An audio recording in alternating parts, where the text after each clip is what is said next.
네, 조금 전에 박찬환 교수 말씀하셨듯이 서민 경제가 상당히 어려운 이 부분, 민생의 어려운 부분에 대해서 삼고, 고물가, 고금리, 고유가 이거에 대한 답답한 또 민생 현안에 대해서 어떤 국회가 비협조적인 거 이런 부분을 이야기했기 때문에 마치 어떤 한계가 분명했다라는 그런 이야기로 들리는 것 아니냐 이런 시각도 있습니다. 어떻게 보셨어요? 지금 세계 경제 환경이 안 좋다라는 걸 국민들이 모르는 게 아니지 않습니까?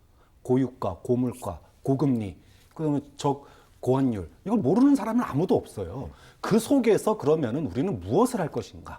이것을 얘기를 해야 되는 거죠. 그럼 나는 무엇을 희생할 각오를 돼 있는지를 얘기를 해야 되는데 이런 상황에서 야당의 협조가 절실하다. 그러면 이제까지 경제 민생이 안 좋은 가장 큰 원인은 야당이 협조 안 해서입니까? 야당이 잘못했네요. 금투세 폐지 빨리 해줬어야 되는데. 이 얘기잖아요. 그럼 야당의 협조를 얻기 위해서 금투세 폐지 같은 걸 얻기 위해서 자신은 무엇을 희생할지에 대해서는 한마디도 얘기하지 않아요. 네. 나는 무엇을 바꿀 건지를 얘기하지 않습니다. 그래놓고 야당 보고 도와만 달래요. 이건 야당에 대한 협박 아닙니까? 좀 이런 점에서 지금 여소야대 그리고 총선 대패의 민의를 대통령이 아직도 몰라도 너무 모르는 거 아니냐. 그리고 네. 국민의 협조를 이끌어내려면 본인들 즉 정부나 여당 여권에 뼈를 깎는 노력과 반성 이걸 국민들에게 보여줄 필요가 있는데 네네. 그런 거 하나도 없이 국민의 협조만 바라는 거 아닌가? 이거 너무 날로 먹으려는 거 아닙니까? 자, 그런데 윤 대통령은 OECD가 경제 성장률 전망치를 거의 유일하게 상향시켰다. 어떤 수치들을 제시하면서 경제 회복에 청신호가 들어왔고 또 이 추세를 유지하면 국민소득 5만 불도 가능하다 이런 얘기들을 했는데 사실 최근에 일본의 라인 메신저죠. 탈취 논란이 심각합니다. 그런데 기시다 총리와의 신뢰에 대한 강조를 했단 말이죠. 김대현 평론가, 국민들이 공감 지수를 어떻게 느낄까요? 자, 우선 5만 불 얘기를 하셨잖아요. 근데 이런 청사진은 과거에 한 10몇 년 전에 이명박 전 대통령이 얘기했던 747을 떠올립니다.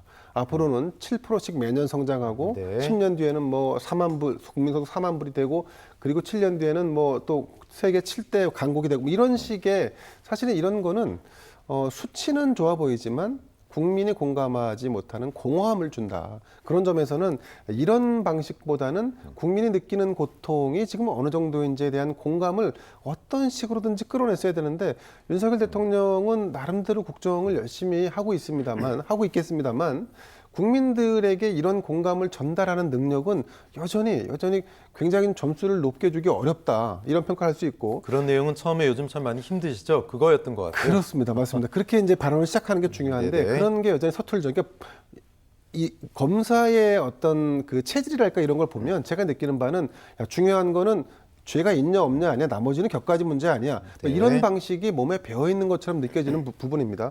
자, 그리고 일본 대일 관계 문제는 저는 이제 경색돼 있는 대일 관계를 풀었다는 점에서 윤석열 대통령에게 좋은 점수를 준 바 있는데 높은 점수를 준 바 있는데 근데 그것이 중요한 것이 아니라 지금 이제 네이버가 일본에서 운영하고 있는 국민 메신저라고 하는 라인이라고 하는 메신저가 있는데 이 부분에 대해서 일부 문제가 지적됐다 하더라도 일본 정부에서 경영권을 일본 기업에 내줘라 이런 식의 지금 압박을 하고 있는 상황인데 네네. 자, 그럼에도 불구하고 이 부분에 대한 언급 없이 그냥 기시다 일본 총리와는 좋은 관계를 유지해야 된다.